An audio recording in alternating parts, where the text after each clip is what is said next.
8년 전 여수시는 해양경찰 교육원을 유치하는 성과를 거뒀는데요. 교육원 개원 이후 지역 경제에 적지 않은 순풍이 불었습니다. 그런데 해양경찰청이 여수교육원을 그대로 둔 상태에서 다른 지역에 또 다른 교육기관을 건립한다는 소식이 알려지면서 지역사회가 반발하고 있습니다. 여수교육원의 기능이 반쪽이 될 수 있다는 우려 때문인데요.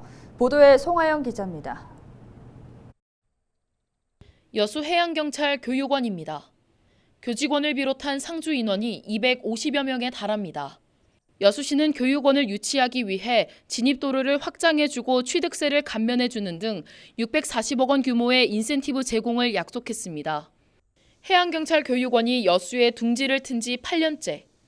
지난 2018년부터 여수시가 해양경찰 교육생을 대상으로 전입 인센티브를 제공한 뒤 현재까지 한 해 평균 교육생 30여 명이 주소지를 이전해 온 것으로 집계됐습니다.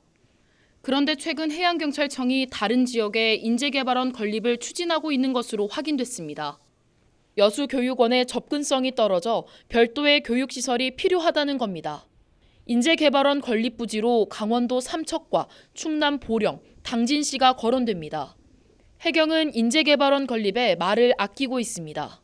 이게 아직 구체적으로 더 나온 것도 아니고 별도로 이렇게 계속 나가면은 좀 어려움이 있다라고 하더라고요.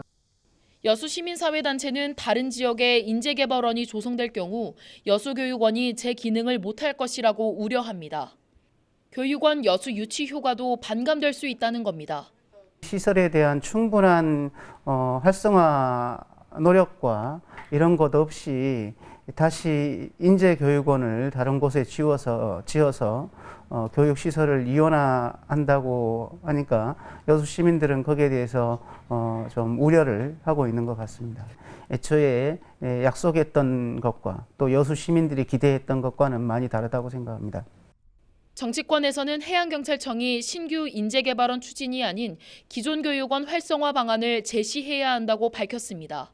최첨단 시설 같은 해경교육원이 아무래도 교육 인원이 줄어들게 되고 또 당초 약속했던 해경대학을 만들기는 서로 간에 기왕에 있던 시설마저 지금 축소되는 이런 형국이라서 지역 주민들의 반발이 지금 불을 보듯 뻔하고요.